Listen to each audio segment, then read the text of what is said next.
6,000 కోట్ల పైచిలకు రిటైర్మెంట్లకు సంబంధించిన ఎంప్లాయీస్ కి సంబంధించిన డిఫరెంట్ సెక్టార్ కి సంబంధించిన వారి బెనిఫిట్స్ ని ప్రభుత్వం ఇవ్వాల్సి ఉంది.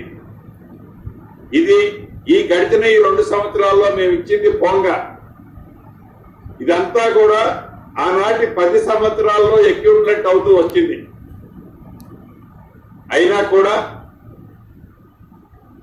ఇవ్వాల్సిన బాధ్యత ఇవాళ ప్రభుత్వంలో ఉన్నాం, మేమున్నాం. తప్పకుండా దాన్ని రాబోయే 100 days లో ఎలా వాళ్ళకి క్లియర్ చేయాలి అన్నది ఒక ప్రణాళికను తయారు చేయాలని ఈ డిస్కషన్ సందర్భంగా కేబినెట్ లోని నాతో పాటు ఉన్న సహచర మంత్రులు, మిగతా ముఖ్యులు ఎవరైతే కూర్చున్నారో వారంతా మేము ఇప్పుడు ఏవైతే శాలరీస్ తీసుకుంటున్నామో దాంట్లో ఒక 50% హోల్డ్ చేయండి,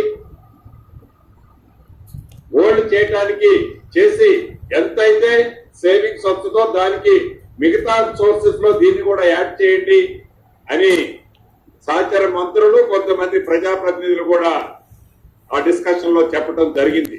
revenue resources committee sub committee ఏదైతే ఉందో కేబినెట్ సబ్ కమిటీ గౌరవ ఉప ముఖ్యమంత్రి గారు బట్టి గారి ఆధ్వర్యంలోని committee as early as possible దాని ప్రపోజల్స్ ని తయారు చేసి నెక్స్ట్ మంత్ 4th నాడు మళ్ళీ కేబినెట్ జరగబోతుంది.